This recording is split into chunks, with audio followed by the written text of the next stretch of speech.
করার জন্য, ইসলামী চূড়ান্ত বিপ্লবের জন্য 2000 নয়, 2 লক্ষ নয়, যদি 2 কোটি মানুষের জীবনের প্রয়োজন হয়, শহীদ ঈদগাহে জমায়েত হতে কারা প্রস্তুত থাকবে?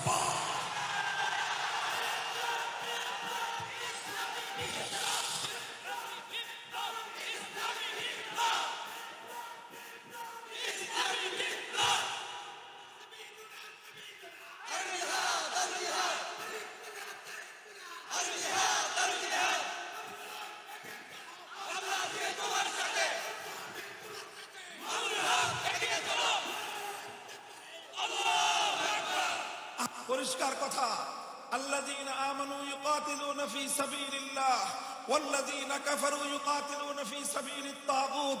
যারা ঈমানদার তারা লড়াই করে আল্লাহর পথে, আর যারা কাফের তারা লড়াই করে, যারা বেঈমান তারা লড়াই করে তাগুতের পথে। যাদের পথ আল্লাহর দিকে আর যাদের পথ তাগুতের দিকে, আল্লাহর পথ আর তাগুতের পথ কশিনকাল একদিকে চলতে পারে না। তাগুত বিষয়টাই এমন, যেটা আমার আল্লাহ পাক রব্বুল আলামিনের সাথে কম্পিটিটিভ, যেটা আল্লাহর সঙ্গে প্রতিদ্বন্দ্বিতামূলক, অর্থাৎ সুপার ঈমানদার বলে নিজেদেরকে পরিচয় দেয়, মুমিন বলে নিজেদেরকে পরিচয় দেয়, মুসলমান বলে নিজেদেরকে দাবি করে, অথচ তারা তাগুতকে বিশ্বাস করে। আল্লাহ বলতে চান যে আল্লাহর উপর বিশ্বাস, ঈমান এবং ইসলাম আর তাগুতের উপর বিশ্বাস কোশ্চিনকালেও এক হতে পারে না।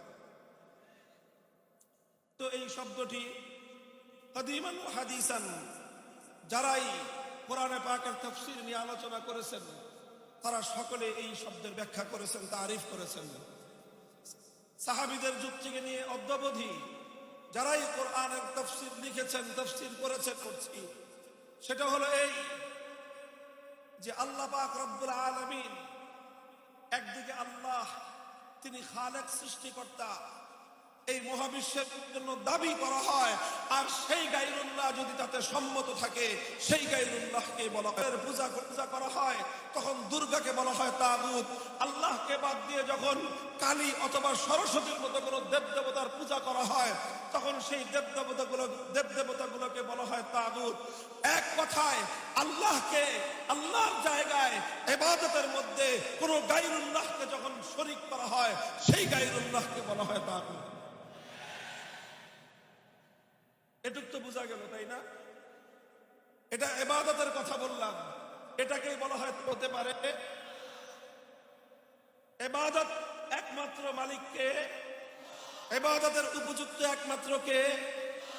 ইবাদত যেরকম আল্লাহর জন্য নির্ধারিত, লিসেন মি, কান খাড়া করে শুনুন, ইবাদত যেরকম একমাত্র আল্লাহর জন্য নির্ধারিত, আল্লাহর ইবাদত করলে যেরকম একজন মানুষ একত্ববাদী থাকতে পারে না, মুশরিকে পরিণত হয়, বিধান দেওয়ার ক্ষেত্রেও আল্লাহর চূড়ান্ত বিধানকে উপেক্ষা করে কোন গায়রুল্লাহ যদি বিধান তৈরি করতে যায়, আইন রচনা করতে যায়, সেই গায়রুল্লাহকেও তাগুত বলা হয়।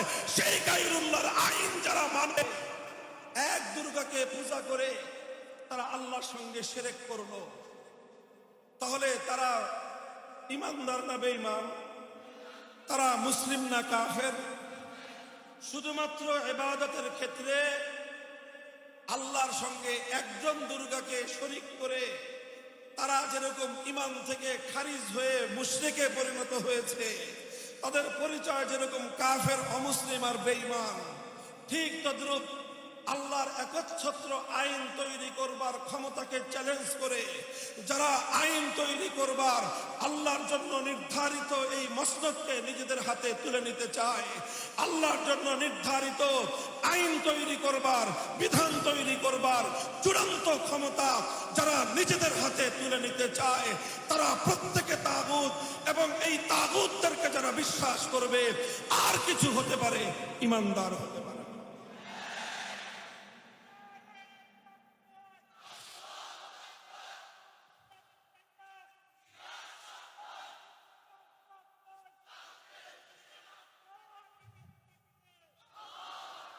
মুহতারাম হাজিরিন, বড় দুঃখ এবং পরিতাপের সঙ্গে বলতে হয়,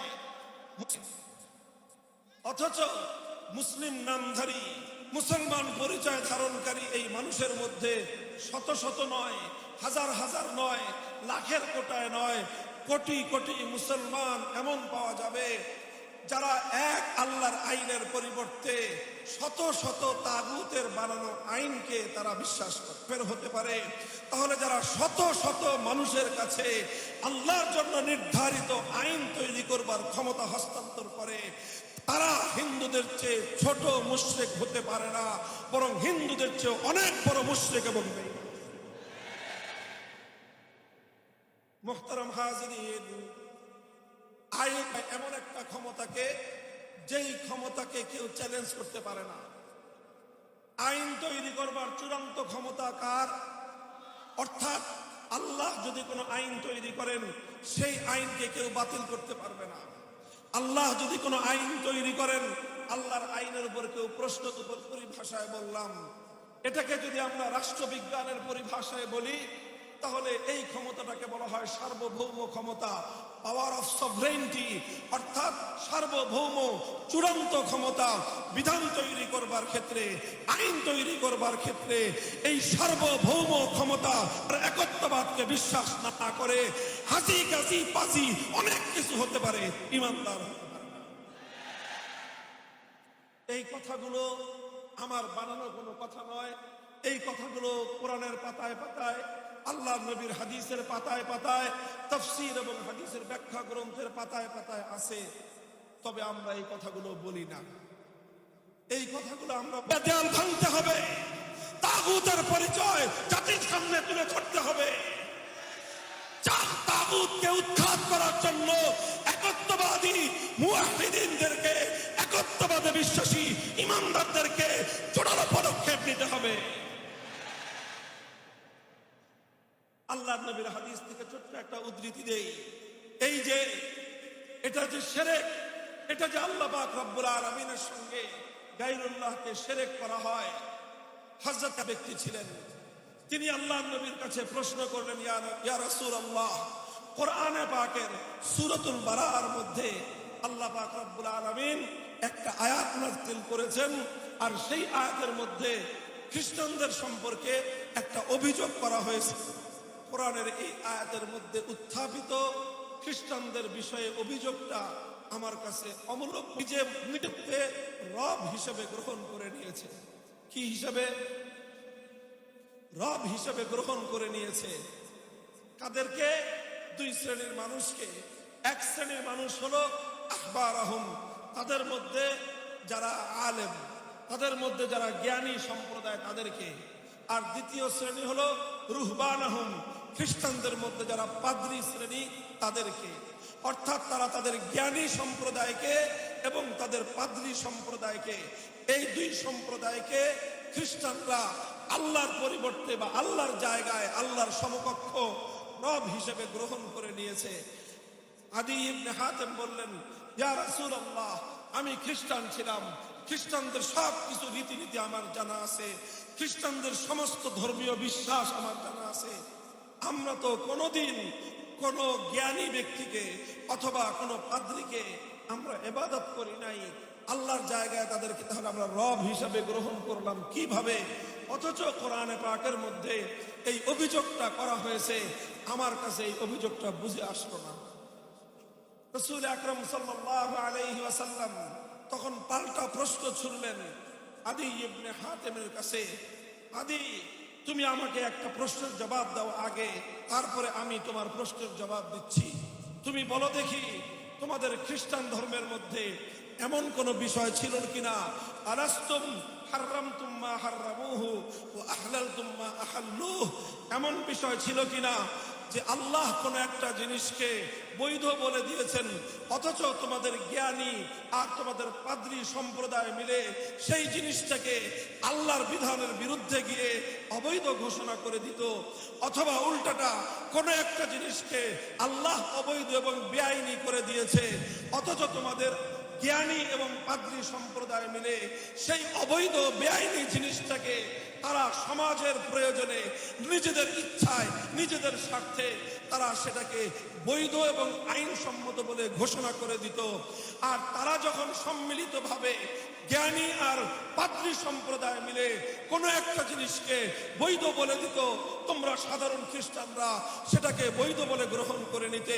তারা কোনো একটা জিনিসকে অবৈধ বলে দিলে তোমরা সেটাকে অবৈধ এবং বেআইনি বলে গ্রহণ করে নিতে। এই রকম প্রবণতা তোমাদের মধ্যে ছিল কিনা? আদি ইবনে হাতেম বলেন যে হ্যাঁ ইয়া রাসূলুল্লাহ, এইরকম প্রবণতা, এই রীতি, এই ধরনের সিস্টেম খ্রিস্টান ধর্মের মধ্যে ছিল। রাসূল আকরাম সাল্লাল্লাহু আলাইহি ওয়াসাল্লাম এবার বললেন ফাতিলকা ইবাদাতুহুম, ফাতিলকা ইবাদাতুহুম। হে আদি, শুধুমাত্র পূজা করলেই ইবাদত হয় না, শুধুমাত্র পূজা করলেই শিরক হয় না, শুধুমাত্র পূজা করলেই আল্লাহর সমকক্ষ সাব্যস্ত করা হয় না।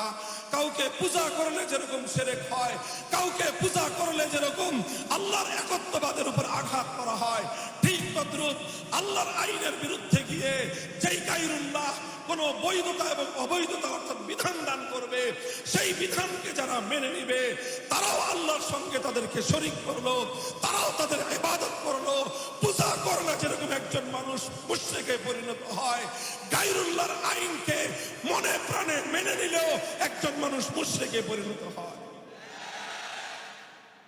মুহতারাম হাজিরিন, বড় দুঃখ এবং পরিতাপের বিষয়, বলেছিলাম কোটি কোটি মুসলমান আজ এমন পাওয়া যাবে, কোটি কোটি মুসলমান এমন পাওয়া যাবে বছর বছর হজ করে, প্রতিদিন 5 ওয়াক্ত নামাজ আদায় করে, রমজানের রোজা রাখে, যাকাতও ঠিক মতো দেয়, অথচ অসংখ্য ক্ষেত্রে আল্লাহর আইনের বিরুদ্ধে তাদের অভিযোগ রয়েছে। আল্লাহর বিধানের পরিবর্তে তারা গায়রুল্লাহর বিধানকে হাসি মুখে বরণ করে নেয়। শুধু বরণ করে নেয় না, অনেকে এমন আছে আল্লাহর আইনকে উৎখাত করে গায়রুল্লাহর আইন দুনিয়াতে বাস্তবায়ন করার জন্য তারা লড়াই করে, অথচ নিজেদেরকে আবার ইমানদার বলেও পরিচয় দেয়। এর চেয়ে দুনিয়াতে হাস্যকর কথা আর কিছুই হতে পারে না, এর চেয়ে দুনিয়াতে ভাওতাবাজির কথা আর কিছুই হতে পারে না, এর চেয়ে বড় মুনাফিকি দুনিয়াতে আর কিছুই হতে পারে না। পরিষ্কার কথা, তুমি যদি আল্লাহর উপর ইমানদার হয়ে থাকো, ইবাদত করবে একমাত্র কার? তুমি যদি আল্লাহর উপর ইমানদার হয়ে থাকো, ইবাদত করবে একমাত্র কার? তুমি যদি এক আল্লাহর উপর ইমানদার হয়ে থাকো, তাহলে চূড়ান্ত ভাবে আইনদাতা হিসেবে বিশ্বাস করবে কাকে? আল্লাহ আমাদেরকে বুঝবার তৌফিক দান করেন। এই কথাটা আমি কেন বলতেছি? দুইটা কারণে বলতেছি। এক তো হলো আজ বর্তমানে যুব প্রজন্মের মধ্যে, ইয়াং জেনারেশনের মধ্যে বিপুল ভাবে স্কুল কলেজ ইউনিভার্সিটির ছাত্রদের মধ্যে তাওহীদ এবং শিরকের এই কনসেপ্ট তারা জানতে চেষ্টা করতেছে। বিভিন্ন জায়গা থেকে তারা জানতেছে, বুঝতেছে। উলামায়ে কেরামের উচিত তাগুত সম্পর্কে এই জাতিকে অবহিত করা। তাগুতের ধারণা যদি উলামায়ে কেরাম এই যুব সম্প্রদায়কে সঠিকভাবে না দেয়, তাহলে এই যুব সম্প্রদায় তারা কিন্তু বসে থাকবে না। তারা কিন্তু আজ প্রস্তুত হচ্ছে সমাজ থেকে সকল প্রকার তাগুতকে উৎখাত করার জন্য। আপনারা যদি তাদেরকে সঠিক দিক নির্দেশনা না দেন, তারা স্বেচ্ছায় তাগুতের বিরুদ্ধে লড়াই করার জন্য রণাঙ্গন তৈরি করবে, যুদ্ধের ময়দান তারা তৈরি করে নেবে।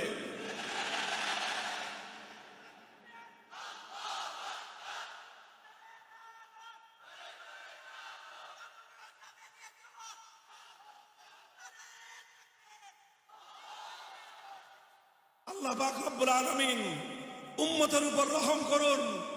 উম্মতে মুহাম্মাদিয়ার মধ্যে আল্লাহর আইনের পরিবর্তে কোন মানুষের বানানো আইন দ্বারা সমাজ বিচার হওয়া, সমাজ শাসিত হওয়া, সমাজের মধ্যে আল্লাহর আইনের পরিবর্তে কোন গায়রুল্লাহর আইন কার্যকর থাকা, এই অভিশাপ মুসলমানদের মধ্যে একসময় ছিল না।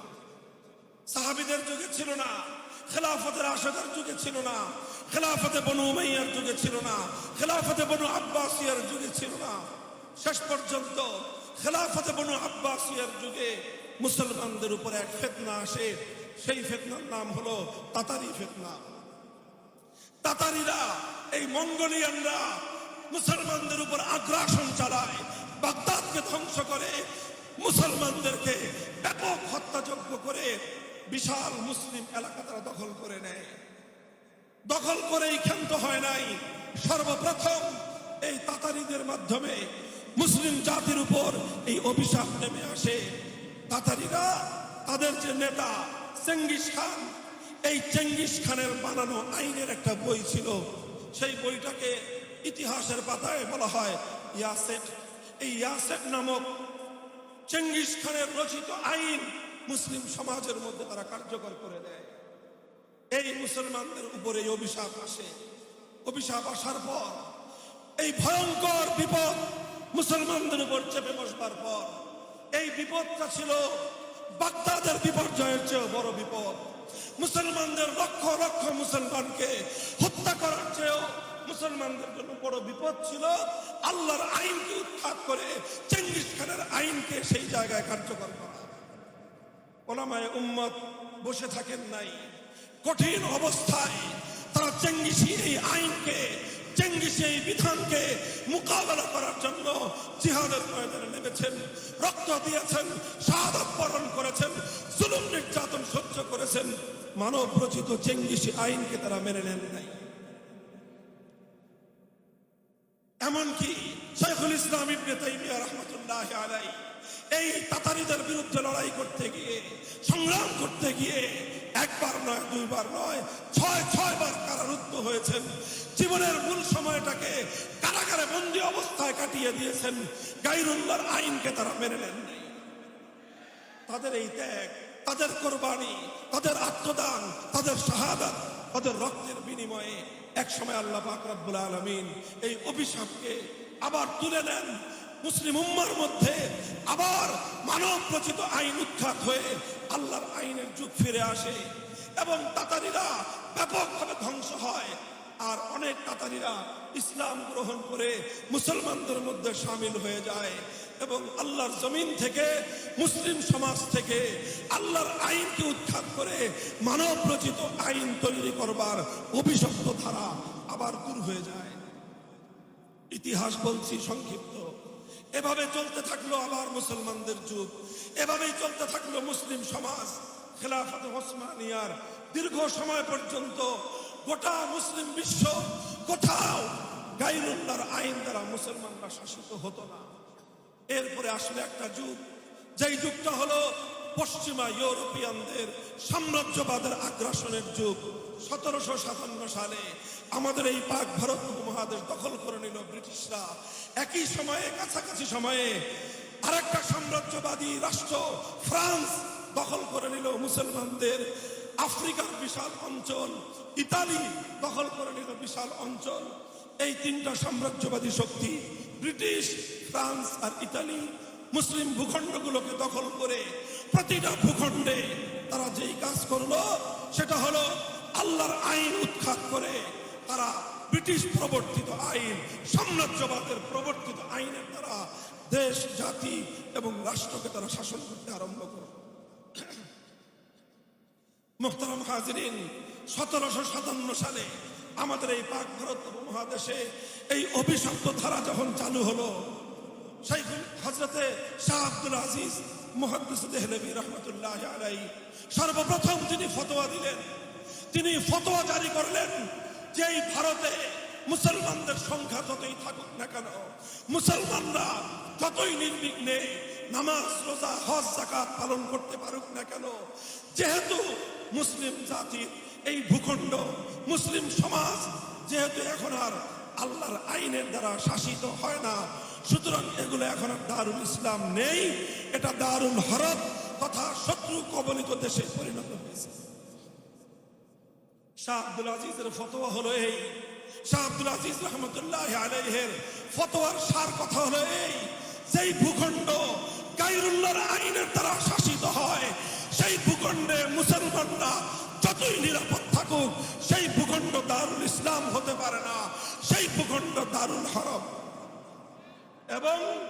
এবং পরবর্তী ফতোয়া হলো সেই দারুল হরবকে আবার পরিবর্তন করে আল্লাহর আইন কার্যকর করার জন্য, দারুল ইসলামে ফিরিয়ে আনার জন্য জিহাদ করা প্রতিটি মুসলমানের জন্য ফরজে আইন। এই ফতোয়ার আলোকে ভারতবর্ষের উম্মত মুসলিমা, ভারতবর্ষের মুসলমানরা জিহাদের প্রস্তুতি নিলেন। 1831 সালে বালাকোটের রণাঙ্গনে সৈয়দ আহমদ রহমতুল্লাহ আলাইহির নেতৃত্বে জিহাদ পরিচালিত হলো। বালাকোটের জিহাদ, ওই জিহাদে সংখ্যায় মুসলমানরা কম ছিলেন, দুর্বল ছিলেন ইংরেজদের কাছে। তারা শাহাদাত বরণ করলেন, তারা পরাস্ত হয়ে গেলেন। সৈয়দ আহমদ রহমতুল্লাহ আলাইহি শাহাদাত বরণ করলেন। আল্লাহর আইন বাস্তবায়ন করতে পারেন নাই, কিন্তু এক মুহূর্তের জন্য গায়রুল্লাহর আইনের সামনে মাথা নত করেন নাই। চললো, সংগ্রাম চলতে থাকলো। চলতে চলতে 1857 সাল আসলো। 1857 সালের আগে সৈয়দুত তায়েফা হাজী ইমদাদুল্লাহ মুহাজির মক্কি রহমতুল্লাহ আলাইহির নেতৃত্বে ওনারা একটা খেলাফত ঘোষণা করলেন। সেই খেলাফতে আল্লাহর আইন কার্যকর করলেন। থানা ভবন ছিল সেই খেলাফতের রাজধানী। সেই খেলাফতের আমিরুল মুমিনিন ছিলেন হাজী ইমদাদুল্লাহ মুহাজির মক্কি। সেই খেলাফতের প্রধান বিচারপতি ছিলেন রশিদ আহমদ গঙ্গুহি। সেই খেলাফতের প্রধান সেনাপতি ছিলেন হাফেজ জামিন শহীদ রহমতুল্লাহ আলাইহি। সেই খেলাফতের প্রধানমন্ত্রী ছিলেন কাসেম নানুতুবি রহমতুল্লাহ আলাইহি। এইভাবে ওনারা ব্রিটিশ প্রবর্তিত আইনকে উৎখাত করে আল্লাহর আইনের দ্বারা মুসলিম সমাজ পরিচালনা করার চেষ্টা করলেন। এর বিরুদ্ধে ব্রিটিশরা আগ্রাসন চালালো, হামলা চালালো, যুদ্ধ হলো। সামনের রণাঙ্গনে হাজী সাহেবরা সহ সমস্ত খেলাফতের সৈনিকরা যুদ্ধে অংশগ্রহণ করলেন, জিহাদ করলেন অকাতরে। সামনের রণাঙ্গনে রক্ত দিলেন, শাহাদাত বরণ করলেন। প্রধান সেনাপতি হাফেজ জামিন রহমতুল্লাহ আলাইহি শাহাদাত বরণ করলেন, জীবন দিলেন, রক্ত দিলেন। হাজার হাজার আলেম শহীদ হলো, ফাঁসি কাস্টে ঝুললো। কিন্তু গায়রুল্লাহর আইন মুহূর্তের জন্য মেনে নেন। মুহতারাম হাজিরিন, 1857 সালের সামনের রণাঙ্গনের সেই জিহাদের প্রেক্ষিতে মুসলমানরা পরাস্ত হয়ে গেল। সাম্রাজ্যবাদ আরো কঠিন ভাবে মুসলমানদের উপর চেকে বসল। 10 বছর এইভাবে চলবার পর 1866 সালে সেই হুজ্জাতুল ইসলাম কাসেম নানুতুবি রহমতুল্লাহ আলাইহির নেতৃত্বে ওনারা দারুল উলুম দেওবন্দ কায়েম করলেন। উদ্দেশ্য ছিল শিক্ষা দীক্ষার মাধ্যমে আবার এমন একদল মুসলমান সৈনিক তৈরি করা হবে যারা আবার আল্লাহর জমিন থেকে ব্রিটিশ প্রবর্তিত মানব রচিত এই আইন উৎখাত করে আবার আল্লাহর আইনের যুগ ফিরিয়ে আনবে। 80 বছর, কত বছর? 1866 সাল থেকে 1947 সাল পর্যন্ত 80 বছর সংগ্রাম করার পর ওনারা কামিয়াব হলেন, সফলতা লাভ করলেন। ব্রিটিশরা এই দেশ থেকে পালিয়ে যেতে বাধ্য হলো। যখন এদের স্বাধীন হবে তখন এই জাতির কাছে প্রশ্ন ছিল নতুন ভাবে এই দেশটা কিভাবে চলবে। তখন এই দেশে 2 জাতি বসবাস করত, প্রধানত বেশি ছিল হিন্দু আর মুসলমান। অন্য ছোট ছোট কিছু জাতি ছিল শিখ, বৌদ্ধ ইত্যাদি, কিন্তু প্রধান 2 জাতি হিন্দু আর মুসলমান। হিন্দু আর মুসলমানদের মধ্যে হিন্দুরা ছিল সংখ্যাগরিষ্ঠ মুসলমানদের তুলনায়।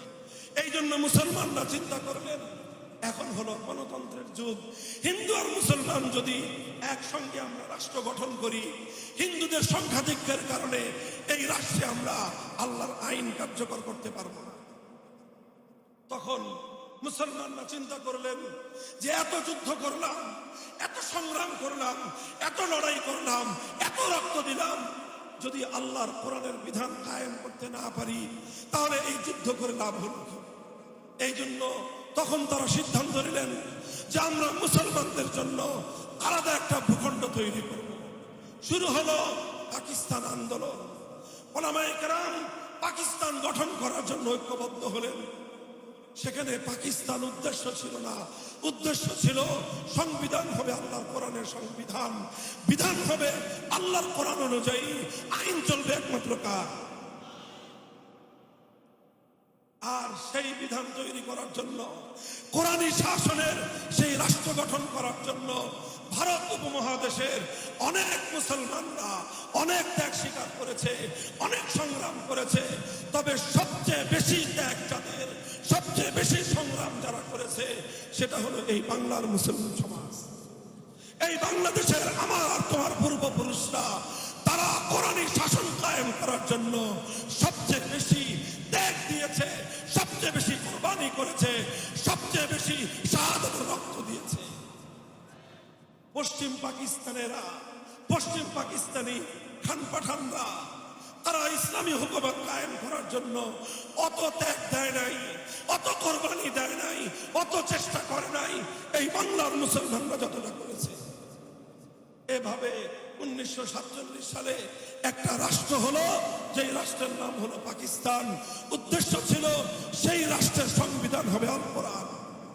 কিন্তু দুর্ভাগ্য আমাদের, সেই রাষ্ট্র গঠন করার পরে সেই রাষ্ট্রের যারা শাসক ছিলেন তারা কোরআনী সংবিধান কায়েম করলেন না, তারা ইসলামী শাসনতন্ত্র দিলেন না, তারা নিজামে ইসলাম কায়েম করলেন না। কায়েম না করে তারাও আবার সেই নতুন করে সেই পুরাতন ব্রিটিশ প্রবর্তিত আইনের দ্বারা রাষ্ট্র শাসন করতে আরম্ভ করলেন। ওলামায়ে কেরাম তাদেরকে বারবার বুঝালেন, বারবার বললেন, জাতির সঙ্গে যে ওয়াদা করেছেন যে কোরআনী শাসন কায়েম করবেন, সেই ওয়াদা বাস্তবায়ন করেন। শাসকরা তখন বলতো যে হুজুর, রাষ্ট্রটা এখনো শিশু রাষ্ট্র, কিছুদিন সময় দেন, এই রাষ্ট্রটা একটু বড় হলে আমরা এখানে কোরআনী শাসন কায়েম করব। হুজুররা কিছুদিন সহ্য করলেন। বছর যায়, দিন গড়ায়, 10 বছর, 15 বছর, 20 বছর। শাসকদেরকে বলা হলো যে আপনারা কোরআনী শাসন কায়েম করেন না কেন? বলে যে শিশু রাষ্ট্র। হুজুররা বলে আপনাদের এই শিশু বালেগ হবে কবে? 20 বছরের বুইরা খাটাস, এখনো বালেগ হয় নাই, আর কবে বালেগ হবে? কবে প্রাপ্তবয়স্ক হবে? তারা বলে এখনো শিশু, এখনো শিশু। এখন যদি আমরা এখানে ইসলামী হুকুমত কায়েম করতে যাই, পশ্চিমা বিশ্ব, ইউরোপ, আমেরিকা আমাদেরকে সাহায্য করবে না, তখন আমরা টিকতে পারবো না। এই অজুহাত দেখায় বারবার পশ্চিম পাকিস্তানি বিশ্বাসঘাতক গাদ্দার শাসকরা এদেশের মুসলিম সমাজের সঙ্গে গাদ্দারি করেছে। আমার আব্বাজান শাইখুল হাদিস রহমতুল্লাহ আলাইহি বলতেন, যেই পোলা 24 বছরও বালেগ হয় না, ওই পোলা 90 বছরও বালেগ হবে না। কাজেই যেই পাকিস্তান 24 বছর পরেও শিশু, এটা বড় হয় নাই, প্রাপ্তবয়স্ক হয় নাই, এই পোলা, এই রাষ্ট্র আর কোনোদিন ম্যাচিউরড হবে না, কোনোদিন প্রাপ্তবয়স্ক হবে না। সুতরাং এই অকার্যকর পাকিস্তান নামক ভণ্ডামির রাষ্ট্র আমরা চাই না। বাংলার মুসলমান ক্ষিপ্ত হয়ে উঠলেন এবং পাকিস্তানের বিরুদ্ধে তারা সংগ্রাম করতে আরম্ভ করলেন। এই সময়ে বাংলাদেশের মানুষের সেন্টিমেন্টকে কাজে লাগানোর জন্য একজন নেতা সামনে আসলেন। সেই নেতার নাম হলো শেখ মুজিবুর রহমান সাহেব।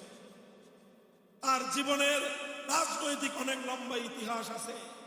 তার জীবনের সবচেয়ে ভালো যেই কাজটা তিনি করেছিলেন, সবচেয়ে কল্যাণময় কাজটা তিনি যেটা করেছিলেন, 1970-এর জাতীয় নির্বাচনের আগে তিনি জাতির সঙ্গে অঙ্গীকার করলেন, ওয়াদা করলেন, যদি আপনারা আমাকে ভোট দেন, নৌকা মার্কায় যদি সিল মারেন, আওয়ামী লীগ যদি ক্ষমতায় যেতে পারে, কোরআন সুন্নাহ বিরোধী কোনো আইন আমরা দেশে করব না। ভাই, পয়েন্টটা নোট করেন, লক্ষ্য করেন। 1970-এর জাতীয় নির্বাচনের সময় আওয়ামী লীগের নির্বাচনী ইশতেহার ছিল, শেখ মুজিবুর রহমান সাহেবের অঙ্গীকার এবং ওয়াদা ছিল, তারা পাশ করলে কোরআন সুন্নাহ বিরোধী কোনো আইন করবেন না। এটা আমাদের বানানো কথা নয়, ইতিহাসের পাতায় স্বর্ণাক্ষরে লিখিত আছে, অস্বীকার করার জো নাই। এই সকল ঘোষণার প্রেক্ষিতে বাংলাদেশের মানুষ নিরঙ্কুশ ভাবে নৌকা মার্কায় সিল মারল। 1970-এর নির্বাচনে তারা এককভাবে সংখ্যাগরিষ্ঠতা পেলেন, ক্ষমতায় যাওয়ার বন্দোবস্ত হয়ে গেল। পশ্চিম পাকিস্তানিরা ক্ষমতা হস্তান্তর করল না। বাংলাদেশের শাসক গোষ্ঠী শেখ মুজিবুর রহমানের নেতৃত্বে আওয়ামী লীগের কাছে তারা ক্ষমতা দিল না। না দিয়ে কি করলো? 71 সালের 25শে মার্চ ভয়াল কালো রাত্রিতে বাংলাদেশের মানুষের উপর বর্বর হত্যাযজ্ঞ চালালো। 26শে মার্চ পরের দিন বাংলাদেশের মানুষ স্বাধীনতার যুদ্ধে ঝাঁপিয়ে পড়ল। 9 মাস রক্তক্ষয়ী মুক্তিযুদ্ধ হলো। 71-এর 16ই ডিসেম্বর পশ্চিম পাকিস্তানি খান পাঠানদেরকে পরাস্ত করে বাংলাদেশ স্বাধীনতা লাভ। আর এই 9 মাস শেখ মুজিবুর রহমান সাহেব পাকিস্তানের জেলে বন্দিত্ব বরণ করলেন, আপ্যায়িত হলেন। 9 মাসের বন্দিত্ব এবং আপ্যায়নের শেষে তিনি মুক্ত হলেন। মুক্ত হয়ে তিনি পাকিস্তান থেকে সোজা বাংলাদেশে আসেন নাই, গেলেন লন্ডনে। তারপরে দেখা হলো শ্রীমতী ইন্দিরা গান্ধীর সাথে। ভারতের প্রধানমন্ত্রী শ্রীমতী ইন্দিরা গান্ধী শেখ মুজিবুর রহমান সাহেবের কাছে প্রেসক্রিপশন ধরায় দিলেন। কি প্রেসক্রিপশন? তোমার দেশে যেই সংবিধান হবে সেই সংবিধানটা হবে ভারতের সংবিধানের অনুকরণে একটা সংবিধান। ভারত রাষ্ট্র থেকে আমরা 1947 সালে আলাদা হয়েছিলাম, আবার ভারতে পেপেটে যাওয়ার জন্য নয়। এই বাংলার মুসলমানরা বাড়ির কাছের কলকাতা, বাড়ির কাছের দিল্লি, চতুর্দিকের ভারতকে লাঠি মেরে 2000 মাইলের দূরের পাকিস্তানিদের সঙ্গে গাঁটছড়া বেঁধেছিল। দুনিয়ার উন্নতির জন্য নয়, রাজনৈতিক উন্নতির জন্য নয়, অর্থনৈতিক উন্নতির জন্য নয়, বিশাল সাম্রাজ্যের জন্য নয়, শুধু একটা আকাঙ্ক্ষা নিয়ে। সেই আকাঙ্ক্ষা হবে সংবিধান হবে আল কোরআনের সংবিধান, রাষ্ট্র হবে ইসলামী হুকুমত।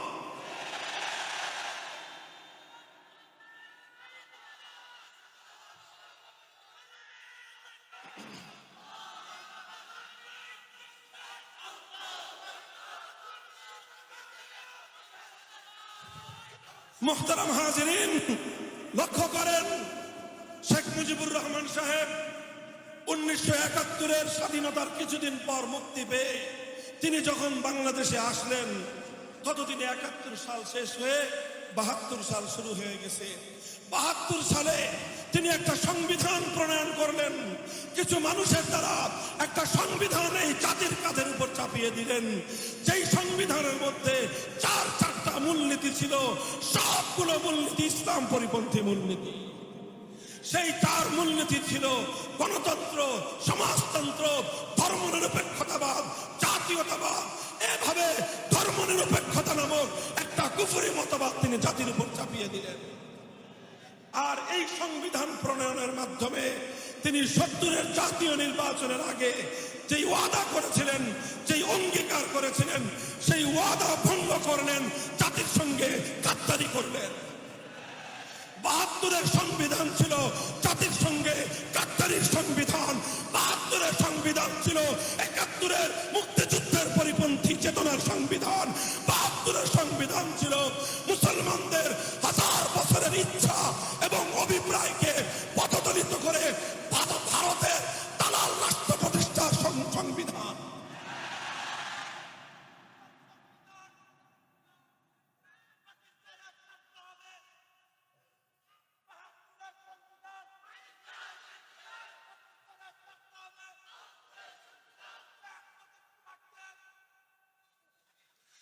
মুহতারাম হাজিরিন, কথা বুঝতে হবে। এই কথা জোরালো গলায় বলবার সময় এসেছে এখন বাংলাদেশে। এ কথা বলতে হবে আমাদেরকে। এই সংবিধানের মধ্যে ধর্ম নিরপেক্ষতা নামক কুফরি মতবাদ অন্তর্ভুক্ত হওয়ার কারণে বাংলাদেশে এখন চাইলেও আমরা কেউ পরিপূর্ণ ইসলাম অনুসরণ করতে পারি না। কিভাবে পারি না? চোখে আঙ্গুল দিয়ে এক একটা ধারা, এক একটা ঘটনা, এক একটা বিধান আমরা চোখ দিয়ে দেখায় দিতে পারবো, চোখে আঙ্গুল দিয়ে দেখায় দিতে পারবো। শুধুমাত্র কয়েকটা দৃষ্টান্ত ছোট্ট করে আমি আপনাদের সামনে উপস্থাপন করব। দেখেন, সংবিধান যেভাবে আছে সেভাবে চলতে হয়। 1975 সালে এই যে 72 সালে যে গাদ্দারি করেছিল শেখ মুজিবুর রহমান সাহেব, বিশ্বাসঘাতকতা করেছিলেন, জাতির সঙ্গে কোরআন সুন্নাহ বিরোধী আইন তৈরি না করবার অঙ্গীকার করে তিনি সংবিধানটা করলেন কুফরি সংবিধান। এর চরম মাসুল তাকে দিতে হয়েছিল 75-এর 15ই আগস্ট। গাদ্দারির ফসল ছিল সেটা, জাতির সঙ্গে বিশ্বাসঘাতকতার ফসল ছিল সেটা। এরপরে যারা ক্ষমতায় আসলেন কিছু পরিবর্তন করলেন। ধর্মনিরপেক্ষতা বাদ দিয়ে সংবিধানের মধ্যে আল্লাহর উপর অবিচল আস্থা এবং বিশ্বাস সংযুক্ত করা হয়েছিল। সংবিধানের শুরুতে বিসমিল্লাহির রহমানির রহিম সংযুক্ত করা হয়েছিল। এটা একটা গোজামিল ছিল।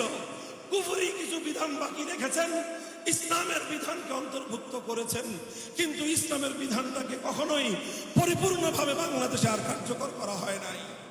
এরপরে আবার এই ধর্মনিরপেক্ষতাবাদী ফ্যাসিবাদী সরকার ক্ষমতায় আসার পর আল্লাহর উপর আস্থার অবিচল আস্থা এবং বিশ্বাস আবার সংবিধান থেকে তুলে দিয়ে আবার সেই কুফরি ধর্মনিরপেক্ষতাকে ফিরিয়ে এনেছে। এই চলতে চলতে চলতে চলতে এখনো পর্যন্ত আমার দেশ সেই কুফরি সংবিধান অনুযায়ী চলছে। এ কারণে চাইলেও বাংলাদেশের মানুষরা পরিপূর্ণ ইসলাম অনুসরণ করতে পারে না। বলবেন কিরকম? ছোট্ট একটা দৃষ্টান্ত দেই। বাংলাদেশের কোন আলেম, কোন মৌলানা সাহেব, কোন আল্লামা, কোন মুফতি যদি বাংলাদেশে মন্ত্রিত্ব গ্রহণ করতে চান, মন্ত্রী হতে চান, রাষ্ট্রীয় সংবিধানের বাধ্যবাধকতার কারণে তাকে মৃত মানুষের স্মৃতির উদ্দেশ্যে পুষ্পস্তবক অর্পণ করতে হয়, ফুলের তোড়া দিতে হয়, যেটা 4 মাযহাবের ঐক্যবদ্ধ ফতোয়া অনুযায়ী হারাম।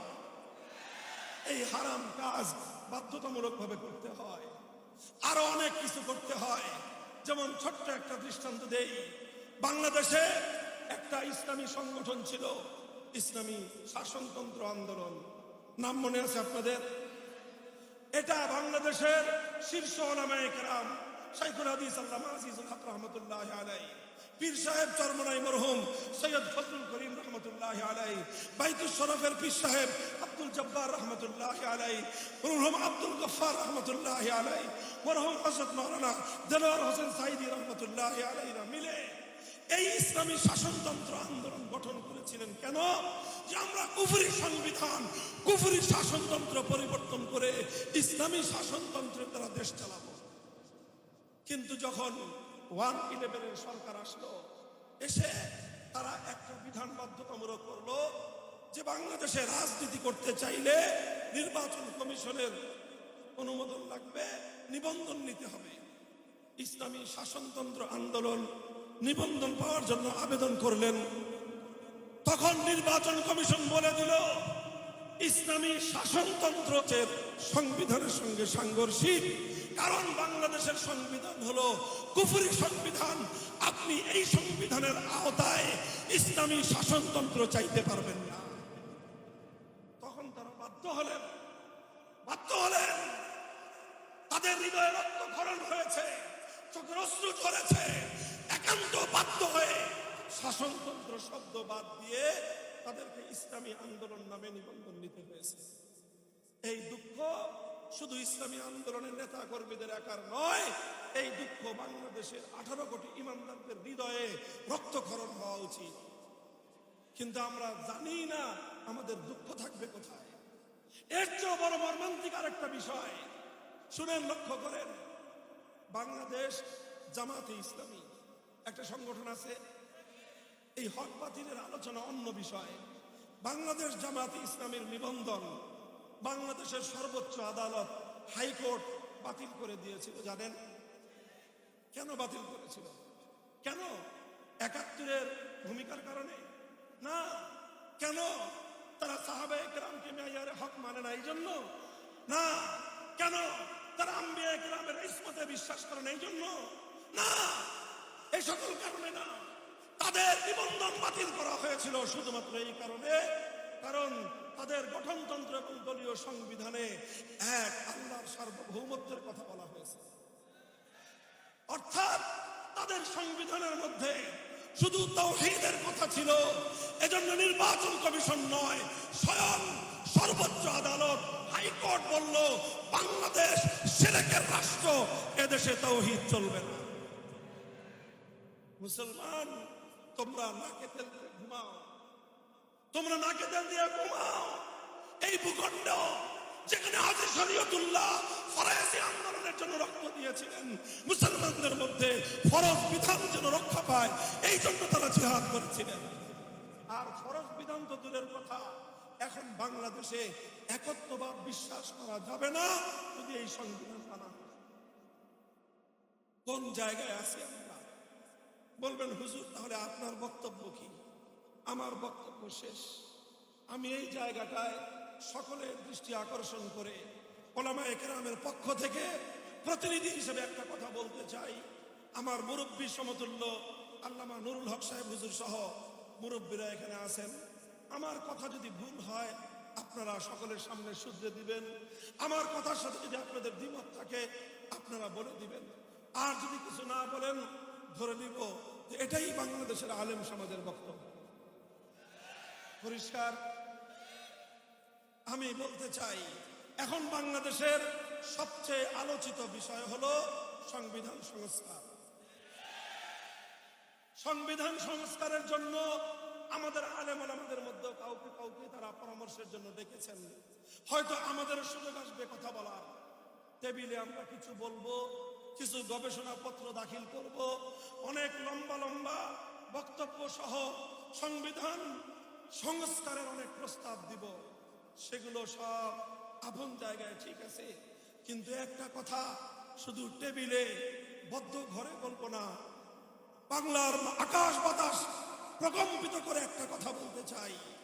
সেই কথাটা হলো এই বাংলার মাটিতে আমরা সংবিধানের মধ্যে এমন একটা ধারা সংযুক্ত দেখতে চাই, সেই ধারাটা হবে সার্বভৌমত্বের মালিককে। সুতরাং আল্লাহর সার্বভৌমত্বের বিরুদ্ধে, আল্লাহর আইনের বিরুদ্ধে যে কোনো আইন হবে, যে কোনো নীতিমালা হবে, যে কোনো বিধান হবে, সমস্ত বিধান বাংলার মাটিতে অকার্যকর এবং বাতিল হবে।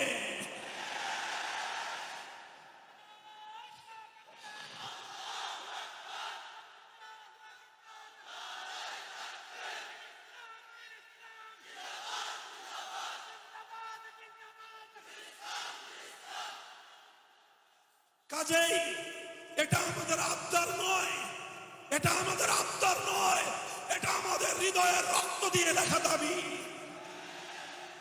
আমরা বলতে চাই 5ই আগস্টের বিপ্লবের পর বাংলাদেশ আজ এই দাবি উত্থাপন করার জন্য উপযুক্ত পটভূমি তৈরি হয়েছে। 5ই আগস্টের বিপ্লবের স্বরূপ যদি কেউ বুঝতে চান, বিপ্লবের প্রতীক যদি দেখতে চান, তাহলে আমি বলবো দুপুরের পর থেকে নিয়ে আসর পর্যন্ত 1 থেকে 1.5 ঘন্টার বাংলাদেশ দেখুন। 5ই আগস্ট 2024 সালের দুপুর 2টো থেকে 3টা 4টা পর্যন্ত 2 ঘন্টার বাংলার টেকনাফ থেকে তেতুলিয়া দেখুন। একটা দৃশ্য সকলের চোখে পড়বে, সকলের কানে বাজবে। সেটা হলো 15 বছরে গোটা বাংলাদেশে শিরকের যত প্রতীক মূর্তি তৈরি করা হয়েছিল, বাংলার শাহজালালের সন্তানেরা, বাংলার বীর তৌহিদি জনতা 2 ঘন্টার মধ্যে সমস্ত মূর্তি ভেঙে বঙ্গোপসাগরে ভাসিয়ে দিয়েছে।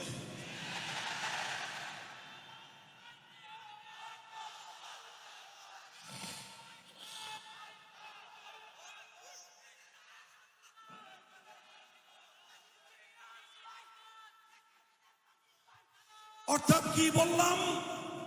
5ই আগস্টে বিপ্লবের অন্যতম বৈশিষ্ট্য হলো এ বিপ্লব করেছে তাওহীদকামী জনতা।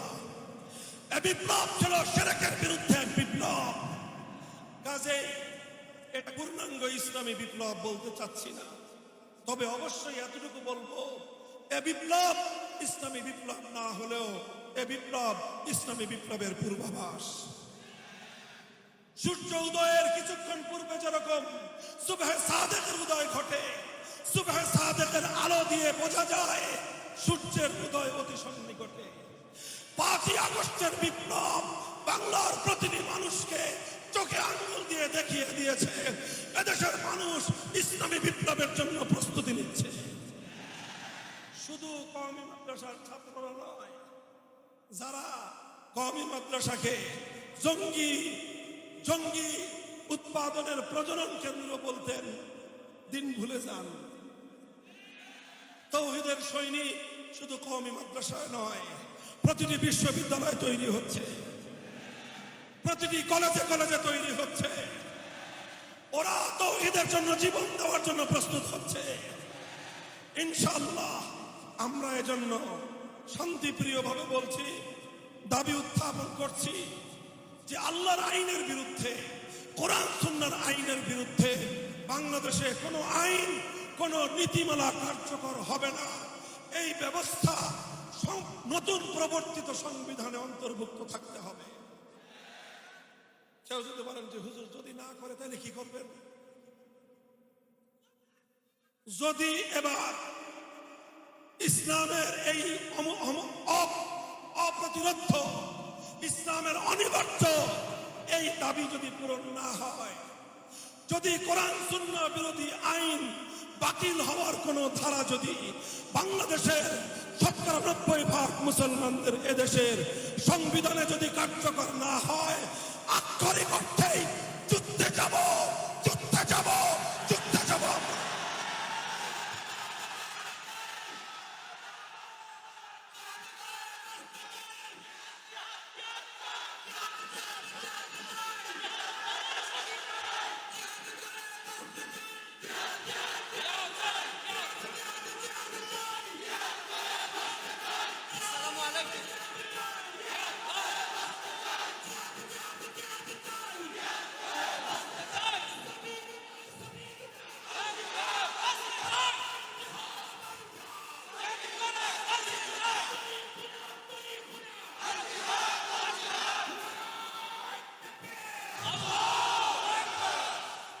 মুসলমান প্রস্তুতি নাও। শহীদ আবু সাঈদ যেভাবে ফ্যাসিবাদকে বিতাড়িত করবার জন্য জালেমের বুলেটের সামনে মুখটা টান করে দিয়েছিল, বাংলার মাটিতে আরো আবু সাঈদ আছে না নাই? মনে রাখবে, জীবন দিয়েছে, মরে যায় নাই। আবু সাঈদের প্রাণ প্রদীপ নিভে গিয়েছে, আবু সাঈদ মরে নাই। আবু সাঈদ জীবন দিয়ে অমর হয়ে থেকেছে। যদি এক ফ্যাসিবাদকে বিতাড়িত করবার জন্য ২০০০ মানুষের রক্ত যেতে পারে, ২০০০ মানুষের যদি জীবন যেতে পারে এক জালিমের পতনের জন্য, তাহলে আল্লাহর কোরআনের রাজ কায়েম করার জন্য, ইসলামী চূড়ান্ত বিপ্লবের জন্য ২০০০ নয়, ২ লক্ষ নয়, যদি ২ কোটি মানুষের জীবনের প্রয়োজন হয়, শহীদ ঈদগাহে জমায়েত হতে কারা প্রস্তুত থাকব?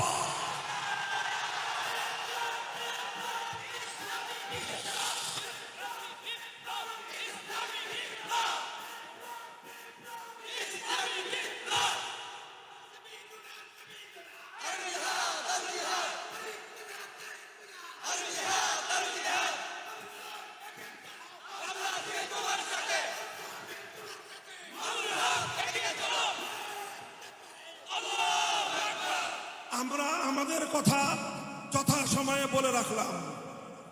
কাজেই কেউ যেন এই অজুহাত তুলতে না পারে যে হুজুর আপনারা এত গরম হয়ে গেলেন, আগে তো কিছু বললেন না। এই জন্য বলছি, সারা বাংলাদেশে এখন আমার এই এক ওয়াজ, সংবিধান সংস্কার হবে। মুসলমানদের ১০০ বছরের প্রাণের দাবি পূরণ করতে হবে। যদি পূরণ করতে এই রাষ্ট্র ব্যর্থ হয়, এই রাষ্ট্রের ব্যাপারে আমরা সিদ্ধান্ত নিব যে এই রাষ্ট্র নাবালক রাষ্ট্র। এই রাষ্ট্রকে কেমনে মুসলমানি করার আজম আমরা হয়ে যাব। মুসলমানি করে ৯০% মুসলমানের এই দেশটাকে, এই রাষ্ট্রকে মুসলমানদের রাষ্ট্র হিসেবে গঠন করতে হবে। প্রস্তুতি নাও, প্রস্তুতি শুরু করো। কলেজ, ইউনিভার্সিটি, সকল স্তরের ছাত্র জনতা হাতে হাত রাখো। ইসলামী জনতা ঐক্যবদ্ধ হও। বাংলার মাটি অনিবার্য বিপ্লব হবে, ইসলামী বিপ্লব। আগামীর বাংলাদেশ হবে ইসলামের বাংলাদেশ। শাসনতন্ত্র হবে ইসলামের শাসনতন্ত্র। সংবিধান হবে আল কোরআনের সংবিধান। রাজনীতি হবে খেলাফতের রাজনীতি ইনশাআল্লাহ। আল্লাহ পাক কবুল করেন, তৌফিক দান করেন। যা বললাম যেন মুখের কথাই শুধু না হয়, হৃদয়ের আওয়াজ যেন হয়, সেই দোয়া চাই। ওয়া আখিরু দাওয়ানা আলহামদুলিল্লাহি রাব্বিল আলামিন। ওয়াসসালামু আলাইকুম ওয়া রাহমাতুল্লাহ।